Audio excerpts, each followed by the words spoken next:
Hi friends, సత్య beauty హోమ్కి స్వాగతం. ఈరోజు నేను చేయబోయేది వెజ్ మంచూరియా. ఒకసారి ఇలా ట్రై చేయండి ఫ్రెండ్స్. క్యాబేజీ ఇలా చిన్న చిన్న ముక్కలుగా కట్ చేసుకోవాలి, చాలా చిన్న ముక్కలుగా. చిన్నగా తరుక్కున్న కొత్తిమీర, చిటికెడు పసుపు, సరిపడా సాల్ట్, కొద్దిగా ఫుడ్ కలర్, ఇవన్నీ వేసి బాగా కలుపుకోవాలి. ఇందులో ఉన్న వాటర్ బయటకు వచ్చే వరకు కలపాలి. 2 స్పూన్లు మైదా, 1/2 స్పూన్ కార్న్ఫ్లవర్, ఇవన్నీ వేసి కలుపుకోవాలి. కలుపుకున్నాక తక్కువైతే మరికొంత మైదా వేసుకోవచ్చు. మైదా సరిపోలే, ఇంకొక స్పూన్ వేసుకోవాలి. ఇలా బాగా కలుపుకోవాలి. నాకు 3 స్పూన్లు మైదా పిండి, 1/2 స్పూన్ కార్న్ఫ్లవర్ పట్టింది. ఫుడ్ కలర్ మీ ఇష్టం, ఇంకా ఎక్కువ కావాలనుకుంటే ఇంకా రెడ్గా ఉండేలా వేసుకోవచ్చు. ఒక 5 నిమిషాలు పక్కన పెట్టుకోవాలి. ఆయిల్ బాగా కాగాక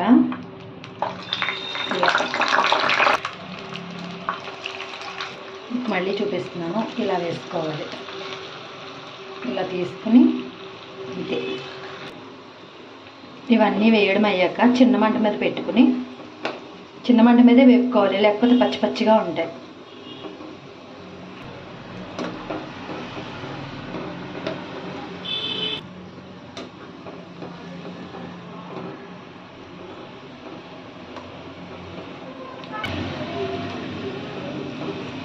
వేగిపోయినాయి, ఇవి తీసేసి మళ్ళీ ఆయిల్ వేసుకున్నాం.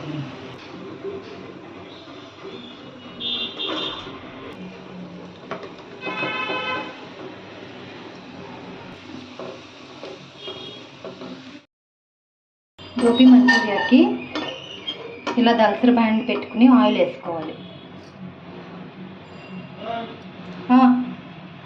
ఉల్లిపాయ ముక్కలు, కరివేపాకు, కొంచెం కొత్తిమీర, 1 స్పూన్ అల్లం వెల్లుల్లి పేస్ట్,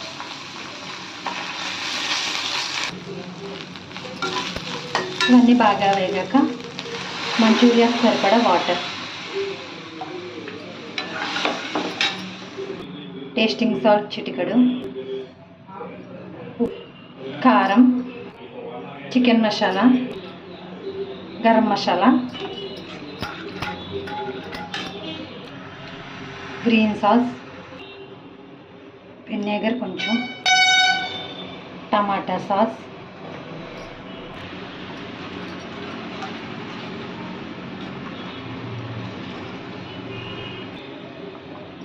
ఫుడ్ కలర్, బాగా వాటర్ మరిగాక ఇవన్నీ వేసుకోవాలి. మంచూరియా వేసుకొని బాగా కలపాలి.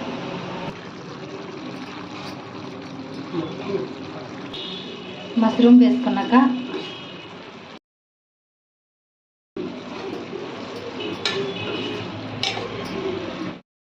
మంచూరియా వేసాక వాటర్లో ఇలా దగ్గర పడే వరకు ఉంచుకోవాలి. కావాలంటే మీరు ఇంకా దగ్గర పడే వరకు ఉంచుకోవచ్చు. ఇలా సరిపోతుంది.